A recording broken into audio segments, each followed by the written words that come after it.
오직 예수 그리스도의 은혜와 평강이 있을지어다. 그렇게 될 줄로 믿습니다. 예수님밖에 없습니다. 할렐루야. 오늘 설교 제목은 여호아하스. 북쪽 이스라엘 있죠? 남쪽 유다가 있죠? 북쪽의 11대 왕입니다. 아무튼 북쪽은 두 사람 빼놓고 다 나쁜 왕이에요. 남쪽은 5왕 빼놓고는 다 나쁜 왕입니다. 상상할 수 없는 나쁜 왕들이었어요.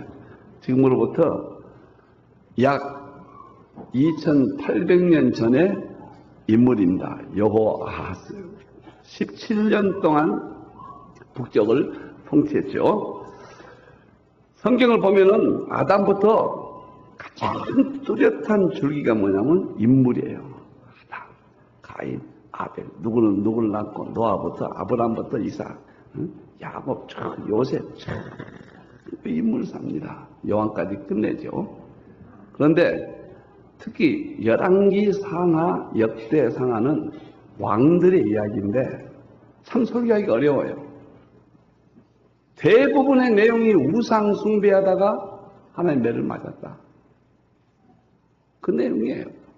왜 하나님께서는 한두 사람만 좀 기록하시지 이렇게도 많은 똑같은 죄를 반복해서 왜 하나님이 꼭 기록하셨을까? 목사들이 설교하기 얼마나 힘들까? 이런 생각을 해보기도 합니다.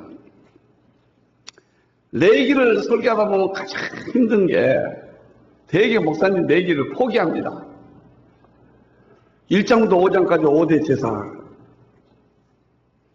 기록을 하셨거든요. 온 힘을 내서 다 했거든요. 그런데 6장에서 7장 5대에서 또 나온 거예요. 같은 내용이에요. 무슨 다른 내용이 아니라 똑같은 말이에요. 그 다음에 8장에서는 좀 제사장이니까 좀 달라지나 했더니 또 5대에서 또 있는 거예요. 똑같은 내용이에요. 한글도 안 틀려요. 얼마나 목사들이 설교한지 어려운지 참 모릅니다. 그러나 제가 받은 은혜가 있습니다. 반복적으로 계속적으로 제가 우리의 마음이 강팍하게 해서 한두 번 전해가지고는 아니 된다. 그러니까 계속적인 왕들을 통하여 하나님의 의도하신 바 우상 숭배하지 말라는 하나님의 메시지가 계속 하나님은 반복적으로 또 귀에다 낙판을 풀어라. 그렇게 생각하고 제가 아주 은혜를 많이 받았습니다. 이 죄인 같은 사람 한번 들어가지고 변화가 되겠습니까? 여러분들. 자, 그러면 여호아하스는 하나님이 어떤 말씀을 주신가? 첫째, 악을 행해서 아람 왕 벳하단의 손에 넘겼다. 그랬습니다. 악을 섬겼다. 우상 숭배했다 그 말이에요. 우상은 무엇인가요? 신약으로 말하면 우리는 우상을 안 섬기잖아요. 신약의 우상이 욕심이죠. 하나님 한 번으로 감사하지 아니하고 우리 하나님 전능하신 하나님 애굽에서 건져주시고 이 땅에서 가나안 땅 주셨잖아요. 모든 걸 다 주셨잖아요. 하나님이. 그런데 만족하지 못하고 다른 신을 섬겨서 그 신이 더 좋은 것을 주겠다 하니 다른 우상을 섬기는 거예요. 그래서 악을 행했다. 욕심의 죄. 그래서 하나님이 배를 때렸다. 오늘 2절에 보면 여로보암의 죄를 따라갔다. 그래서요. 여로보암의 죄를 따라갔다. 여로보암은 북왕국 1대 왕이죠. 북쪽에다 나라를 세우고요. 예루살렘에 자기 백성들이 가는 것을 막기 위해서 북쪽에다가 단을 쌓고 배달에 단을 쌓고 거기서 금송아지를 섬기겠습니다. 결국 그 우상이 몰록신까지 가고 처참한 이스라엘의 그 우상 숭배의 역사를 이루게 돼요. 그 후손들 왕들이 우상을 섬기면 여로보암의 뒤를 쫓았다. 여로보암 백성을 더하게 하소서. 그 말이에요. 욕심이죠. 왕이 됐으면 그만한 백성이면 됐지. 백성 좀 많아져서 내가 좀 다스리게 하소서. 백성이 좀 배나도 불어나서 좀 이웃을 공격하고 내가 좀 부귀영화를 더 누리게 하소서. 그런 욕심이 여로밤이라는 단어 속에 들어있습니다. 하나님이 가만두지 않죠. 아람 군대를, 아람이라는 나라를 강하게 만듭니다. 우리 아이들이 말 안 들으면 매를 이렇게 들잖아요. 매를 들지요. 버렸던 매를 만지자 하죠. 때릴까 말까 그러잖아요. 때릴까 말까. 심해지면은 내가 나가잖아요. 하나님이 아람 군대를, 아람 국가를 키운 겁니다. 강하게 만든 거예요. 그래서 여호아스를 친 겁니다. 하나님이 치신 거예요. 우주 만물 하나님이 다 관리하신 거예요. 눈이 오는 것도 우리 하나님이 하신 일이고, 비가 내리는 것도 우리 하나님이 하신 것이고, 예수님이 하신 것이고, 아침에 태양이 떠오르는 것도 우리 하나님, 우리 예수님이 하신 거예요. 만주의 주 하나님 매를 때렸습니다. 사랑하기 때문에.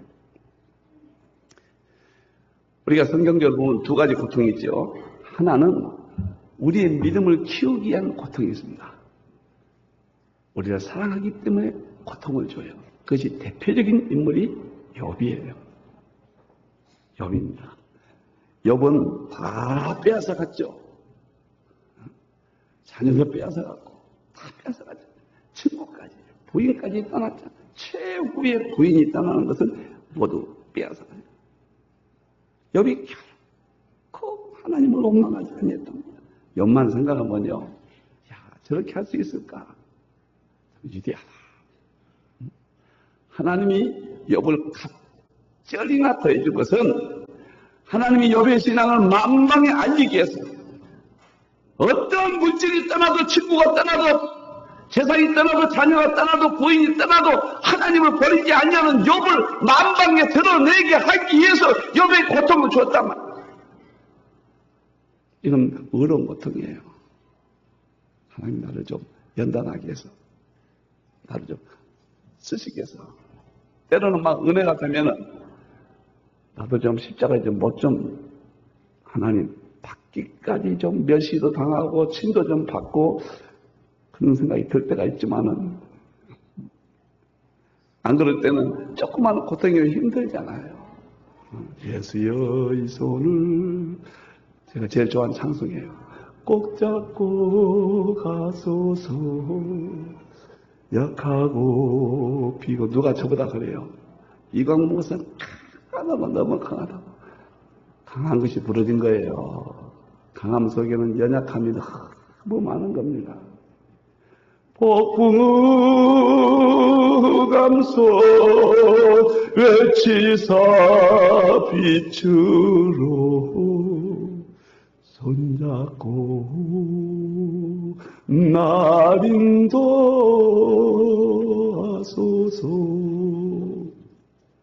어려운 고통이 있습니다. 잘 이겨내시길 바랍니다.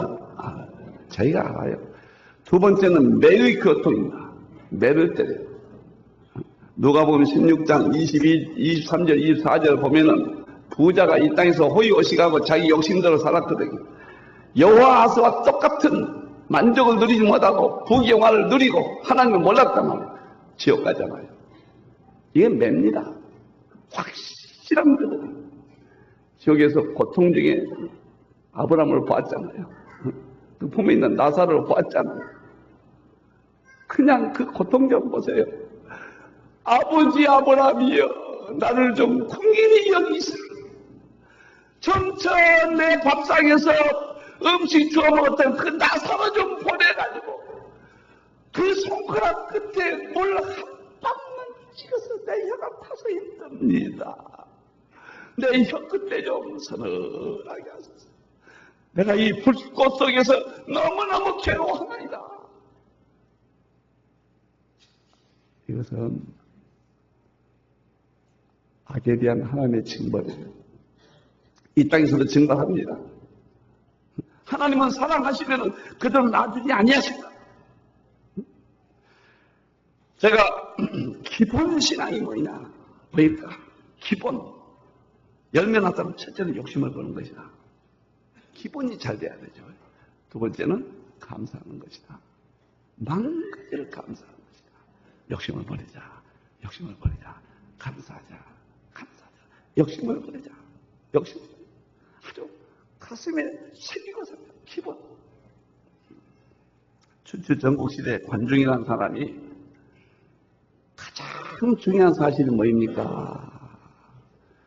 소집을 지을 때 나무를 굽은 나무를 쓰느냐, 그 다음에 곧은 나무를 쓰느냐, 이게 가장 중요합니다. 그래서 공목, 우구, 공목. 굽은 나무를 쓰면은 그것 때문에 너무 고통스럽다. 그 하나 굽은 것을 찾아서 또 굽은 것을 채워야 된다는 거예요. 계속적인 굽은 나무를 쓰게 된다는 것이다. 직목, 우구, 직목이란 말이에요. 반듯한 나무를 쓰면 계속해서 문제가 생겨서 반듯한 나무 하나만 가와 끼면 된다는 거예요. 기본이 중요한 거예요. 오늘 여호아하스가 하나님을 버리고 자기는 왕위에 세워진 그 하나님의 은혜를 버리고 하나님이 주신 건 까마득히 잊어버려요. 하나님 나에게 주신 걸 모르냐. 그냥 우상 숭배하는 거예요. 그 우상이 무엇인가 더 줄 수 있다고 생각을 하는 거예요. 나는 오늘 사랑하는 성도 여러분, 오늘 이 시대에 곰곰이 생각하면서 시대를 보면서 우리의 고통이 어디서 오는가? 우상이다. 탐심이다.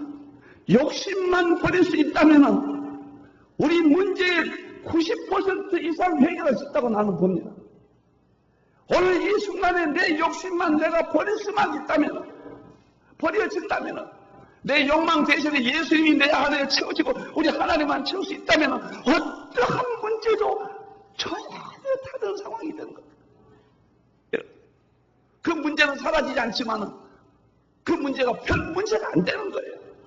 내가 욕심 부릴 때 내게는 말할 수 없는 문제들이 내 주위에 도사리고 있다. 욕심을 버리자. 우상 숭배하지 말자. 하박국 1장 2절 보세요. 하박국이 얼마나 하나님을 원망했는가. 여호와여, 내가 부르짖어도 주께서 듣지 아니하시니 어느 때까지입니까? 왜 하나님의 백성들이 이토록 고통을 당하고, 지금 자기 민족이 고통을 당한 거거든요. 하박국이 그렇죠. 우리가 뭘 잘못했습니까? 그런 뜻이거든요. 내가 강포로 말미암아 외쳐도 주께서 구원하지 아니하시나이까? 그렇게 기도해도 하나님 응답 좀 안 해주십니까? 이 문제 좀 해결해 주시고, 이 문제 좀 해결해 주시고, 자녀 문제 좀 해결해 주시고, 건강 문제 좀 해결해 주시고, 이렇게 저렇게 해결해 주셔야지 왜 응답 안 해주십니까? 여호와여, 언제까지 그러하시나이까? 갈등이 많았거든요. 그런데 3장에서 너무 위대한 선언을 합니다. 1장 17절 19절에서요. 비록 유명하잖아요. 우리 다 같이 한번 이 말씀 함께, 성령이 충만해서 이 말씀 함께 받도록 하겠습니다. 시작. 비록 무화과 나무가 무성하지 못하며 포도나무에 열매가 없으며 감람나무에 소출이 없으며 밭에 먹을 것이 없으며 우리의 양이 없으며 애양간에 소가 없을지라도 나는 여호와로 말미암아 즐거워하며 나의 구원의 하나님으로 말미암아 기뻐하리라. 할렐루야. 할렐루야. 하나님의 만남도 하나로 감사하라. 너무 감사하라. 그럼 만 가지가 행복해. 제가 대학교 입학해서요, 동대문 시장에 갔습니다. 이제 고등학생이니까 대학생이니까 양복을 입어야 돼서 지금도 내가 그 감격을 안 잊어버려요. 동대문 시장에 가서 중고 양복을 한번 샀어요. 그 넥타이도 중고 하나 샀습니다. 그때는 중고가 많았거든요. 구두도 중고로 샀습니다. 운동화 신다가. 그래, 집에 와서 거울을 보는데 내 얼굴이 굉장히 달라지는 거예요. 또 거울을 보고 좋고요. 그냥 내가 그냥 굉장한, 지금도 안 잊어버려요. 그 양복 눈에 선합니다. 지금도.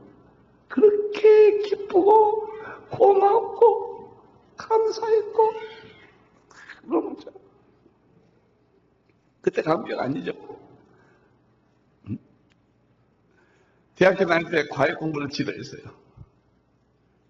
공군 중령인가 대령인가 그 아이 숭실대학교 앞에 어느 부잣집 갔거든요. 그때 앉아서 그 화장실에 앉아서 보는 거 그 집이 나 처음 봤네요. 나는 그 앉아서 일을 보는 걸 모르고 두 발 딛고 올라갔던 일이 지금도 그냥 큰 문에 올라가서 잡을 데가 없는 거예요. 잡을 데가. 기우뚱 이게 참 부끄러운 이야기입니다만은 그 상상이 안 됐죠. 어떻게 앉아서 큰일을 하는가. 그 지금도 기억에서 나는 한 달 가르치고 났더니 첫 내가 수입이라고 얼마인지 모르는 봉투에 받았는데 내가 돈을 벌었구나. 그렇게 기분이 좋았습니다. 지금은 그보다 더 많은 내 환경을 받았는데도 그때 감사가 그 맛이 안 난 것 같습니다. 중고 양복 한 벌 동대문 시장에서 입고 그렇게 좋아하고 세상에 나만 보는 것 같았어요. 나 혼자만 양복 입고 다니는 것 같았거든요. 그렇게 좋았거든요, 여러분. 어느 여호와스가 하나님이 그 왕위를 세워준 걸 감사하고 하나님께 예배하고 있으면 그 하나님이 얼마나 책임지시겠느냐 말이에요. 욕심 부리지 말자고요. 할렐루야. 계속해서 다음 주에 또 인물 누가 나올지라도 또 우상이 나와요. 그것이 똑같습니다. 우상 숭배하지 말아라. 욕심 부리지 말아라. 하나님께 감사해라. 그럼 내가 책임지겠다. 오늘 내 마음의 욕심의 우상을 버리고 예수님만 가슴에 채우고 오늘 다시 평안을 찾기를 축원합니다. 그렇게 될지어다. 그렇게 될 줄로 믿습니다. 여호와스 첫째 아걸 형의 아람 왕의 매를 맞았고요. 두 번째 참 좋은 점이에요. 여호와스가 여호와께 간구함에 들으셨더라. 그랬습니다. 4절 여호와스가 큰일 났거든요. 이제 아람 왕이 공격하고 다 죽게 됐거든요. 그러니까 하나님 앞에 무릎을 꿇었습니다. 간구하며 하나님이여 좀 용서해 주소서. 하나님이여 좀 도와주소서. 그랬더니 하나님이 들으셨더라. 회개할 때 고통이 끝난다는 것을 말해줍니다. 물론 회개하면 고통이 안 끝날 수도 있어요. 상황에 따라서는. 그러나 일반적으로 우리의 탐심에서 오는 문제들은 원인이 탐심이기 때문에 그 탐심을 죽이면 우상을 경배하지 않으면 하나님 매를 거두시고 하나님이 번개치로 세워주신다면 할렐루야. 확실히 믿기를 바랍니다. 즉각적으로 고통이 와졌습니다. 문제가 해결됐습니다. 사랑하는 성도 여러분, 여러분의 욕심으로 말미암아 오는 문제의 아픔이 있다면 오늘 여호와스처럼 회개 한번 해보시길 바랍니다. 여호와께서 붙드셨다. 아람에게 난리가 났거든요. 그 하나님 붙들어 주신 거예요. 그래서 보호를 받은 거예요. 저는 하나님 없으면은 제가 제일 미워요. 제가 그걸 깨달았습니다. 세상에 제일 미운 사람이 누군가? 김정일이도 아니고 누구도 아니다. 저를 괴롭히는 사람도 아니고 내 자신이 제일 미워요. 왜 미운가? 내가 못 깨닫고 주님 뜻대로 살지 못하는 거 정말 제가 미웠습니다. 방법이 뭐냐? 회개밖에 없다. 회개하자. 하나님 회개밖에 없습니다. 회개밖에 없습니다. 회개밖에 없습니다. 정성호 목사님이 이번 세미나 끝나고 저한테 그래요. 하나님이 이강호 목사님을 웨슬리처럼 쓰실지 아니면 많은 사람들에게 이렇게 역할을 자극해주는 역할을 할지 그렇게 괜히 저를 또 칭찬해서 그냥 사랑한 마음으로 은혜가 되셨는지 웨슬리처럼 이강호 목사를 쓰실지 그냥 연구를 해서 많은 사람들에게 자료를 제공할지 모르겠다고. 내가 단호히 그랬습니다. 웨슬리처럼 안 쓰십니다. 결코 안 쓰신다. 하나님 나 쓰실 일 없습니다. 깜짝 놀랐어요. 사랑하는 마음으로 내가 무슨 웨슬리처럼 쓰임 받아서가 아니라 그냥 위로의 말씀을 해주셨지만 내가 단호히 그러니 깜짝 놀라요. 나는 내 속에 더 하나님 합격점이 없습니다. 정리한 것은 다른 사람들에게 도움을 주게 하는 역할로 혹시 있으실지는 모르겠습니다. 제가 그렇게 대답했어요.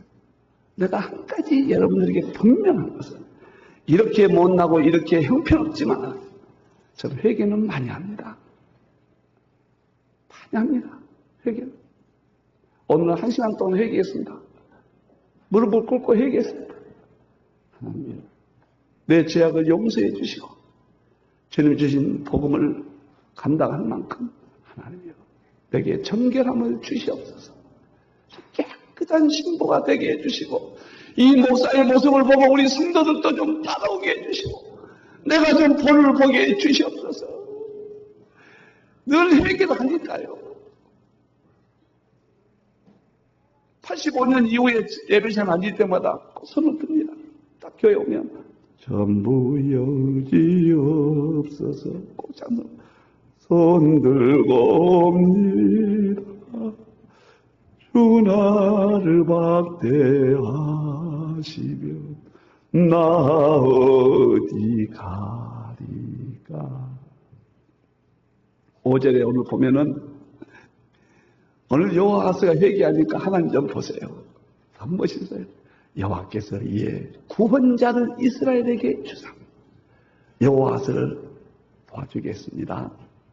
이스라엘 자손이 아람 사람의 손에서 벗어나 전과 같이 자기 장막에 거하였으니 원상복귀를 우리 하나님이 해 주셨습니다. 우리 하나님은 회개만 하면 꼼짝 못해요. 제가 깨달은 비밀이 하나 있습니다. 하나님을 꼼짝 못하게 하는 건 두 가지다. 하나는 회개고 하나는 감사다. 할렐루야. 회개하면 하나님을 꼼짝 못하게 할 수 있습니다. 하나님을 회개하는 자는 결코 때리지 아니하시니라. 그리고 더 귀하겠어요. 더 귀하겠습니다. 제가 좋아하는 찬송이 구절이 이사야 1장 18절입니다. 매일 회개하고 이 구절을 꼭 마음으로 다짐합니다. 너희 죄가 주홍 같을지라도 눈과 같이 희어질 것이요 진홍같이 붉을지라도 양털같이 희게 되리라.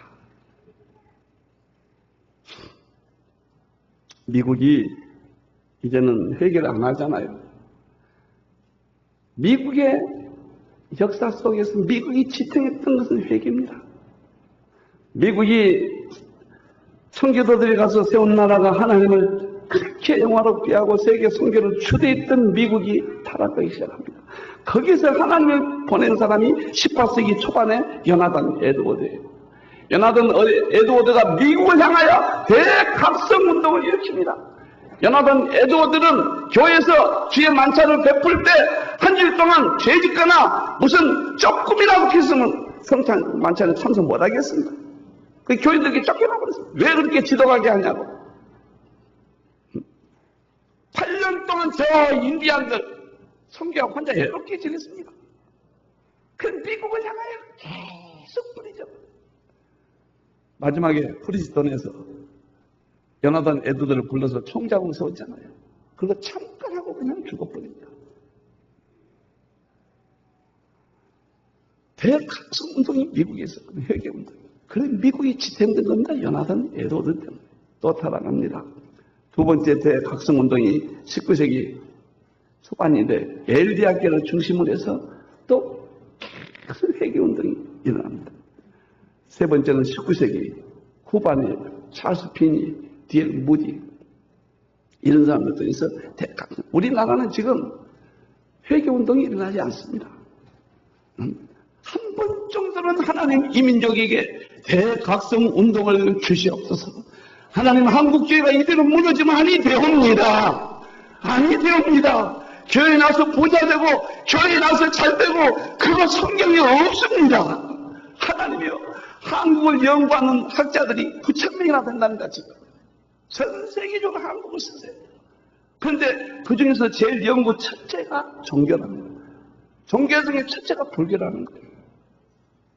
불교를 연관한다. 명상 좋지요. 불교. 하나님 일반론청 가지고 불교를 세웠잖아요. 여러분, 그런 걸 배우는 우리가 교회가 물질주의로 나가버리고 하나님께 회개가 없을 때 이 세상이 우리를 외면하고 하나님 매를 때리세요.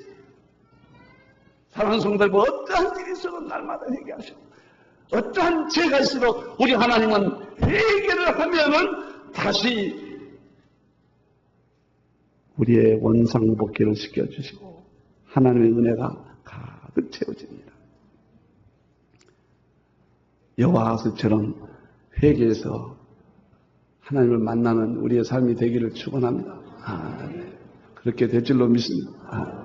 마지막인가 세 번째, 여호와스 우상은 숭배함으로 아람 원정에서 매를 맞았고, 두 번째 매를 맞았지만은 하나님께 회개할 때, 기도할 때 하나님이 적극적으로 여호와스를 다시 회복시켜 줍니다.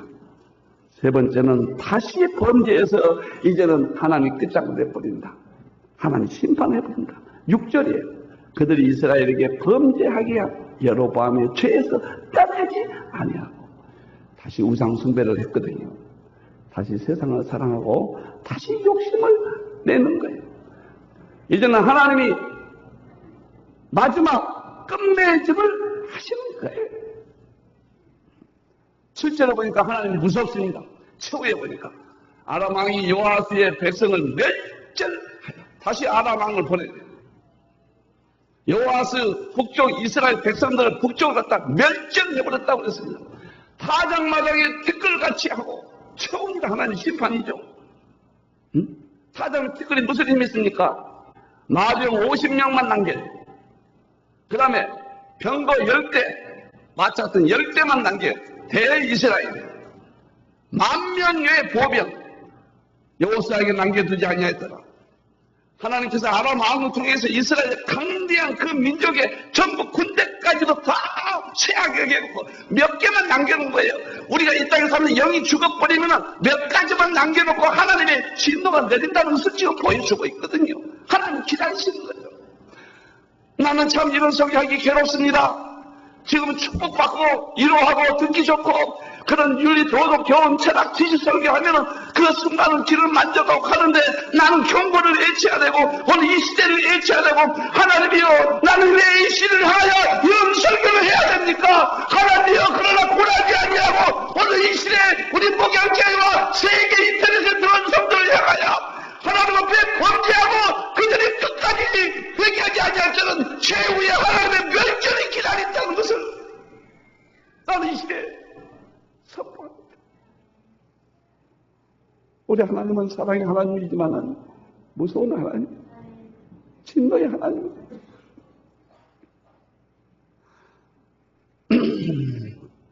다윗이 참 좋아요. 다 좋아하잖아요. 그냥 죄 아니에요. 우리 아이를 범하고 살인죄 남편까지 죽였어요. 울었잖아요. 하나님 앞에. 하나님 앞에 눈물을 보여야 돼요. 내가 우리 부교육자들에게 꼭 그렇게 전합니다. 너희들이 눈물이 없다. 설교해. 이제는 설교 부족하지만 내 지도를 받아서 하는데 눈물이 없다. 하나님 앞에 눈물을 흘려라. 다윗의 눈물이 없다. 하나님이 다윗을 더 크게 쓰셨잖아요. 저는 그래요. 하나님 난 눈물이 안 나올 때는 침이라도 좀 바르게 해주시옵소서. 눈물이 안 나옵니다. 나 좀 침이라도 좀 발라서 눈물 좀 하게 해주시옵소서. 네? 다윗은 바로 위대하게 썼잖아요. 하나 이스라엘 백성들은 가론 유다는 눈물이 없었잖아요. 후회는 있었지만 하나님이 어떻게 하셨는가요? 진리가 있습니다. 영원한 진리가 있습니다. 야고보서 1장 15절을 영원히 잊지 마세요. 영원한 진리. 야고보서 1장 15절을 보면은 욕심이 잉태한 즉 죄를 낳고 우리의 모든 욕심은 반드시 죄로 연결되거든요. 그 다음에 죄가 잘하지요. 죄는 가만히 있지 않지요. 잘하죠. 그때는 사망을 낳느니라. 여호아스가 바로 오늘 그랬던 거예요. 그랬던 거예요.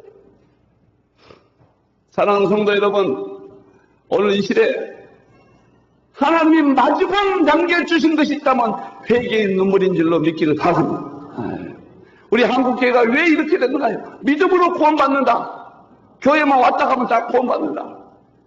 그 틀린 말은 아니지만은 의미가 바뀌어져 버렸습니다. 삶이 없이도 회개가 없이도 내가 이 세상에 욕심을 내고 내가 그렇게 살면서도 천국 간다고 오늘 착각하고 살거든요. 그렇잖아요, 여러분들. 칼빈의 기독교 강의 보면은 구원에 대해서 우리가 어떻게 구원받느냐 꼭 기억하십시오. 첫째는 하나님의 사랑입니다. 두 번째는 그리스도의 보혈입니다. 세 번째는 성령님이 인도하심이고 네 번째 중요한 말을 했습니다. 성도의 선행이다. 성도의 행함 삶이다. 삶이 없으면 구원이 없다. 칼빈이 그렇게 이야기했어요. 박형영 박사님도 내세를 해서 심판의 준칙이 있습니다. 누가 심판받느냐? 선행, 삶이 없는 염소들이 심판을 받고 삶이 있는 양들이 구원을 받는다. 삶이거든요. 마지막 말씀드립니다. 욕심 부리지 마세요. 고린도전서 10장 7절에 이스라엘 백성이 멸망에 대해서 뭐라고 했나요? 그들이 광야에서 우상을 섬겼다. 첫 번째. 욕심을 냈다. 그 말이거든요. 우리 하나님 한 번으로 감사해야 돼요. 아무것도 없을지라도 무화과나무를 쳐다보고 아무 열매가 없어요. 그러나 하나님 한 번으로 감사해요. 그 하나님이 우리를 구원하셨고 우리가 갈 천국이 지금 다가오고 있거든요. 주님 오실 날이 너무 가깝거든요. 그 예수님을 붙들면 이 땅에 건강과 삶을 주신다는 것을 확실히 믿고 우리 하나님 제일주의, 우리 예수님 제일주의, 성령님 제일주의 내 마음의 우상을 철폐하고 내 마음에 하나님을 모실 때 오늘 이 땅의 삶을 하나님이 인도하실 줄로 믿습니다. 성도 여러분들이요, 오늘 여기서 예수 믿고 무엇을 가져가려 하지 마시고 포기하러 오늘 이 예배를 드리기를 바랍니다. 내 욕망을 포기하고 내 모든 것을 포기하고 내 자랑을 포기하고 내 모든 것을 포기할 때 하나님이 내 속에 임재하는 것을 깨닫고 정결한 처녀로서 멋있는 처녀로서 이 성도 여러분들이요, 주님의 죄를 맞이하고 때가 되면 언젠가 쓰임받을 이 교회를 생각하면서 오직 예수의 삶을 살아가기를 축원합니다.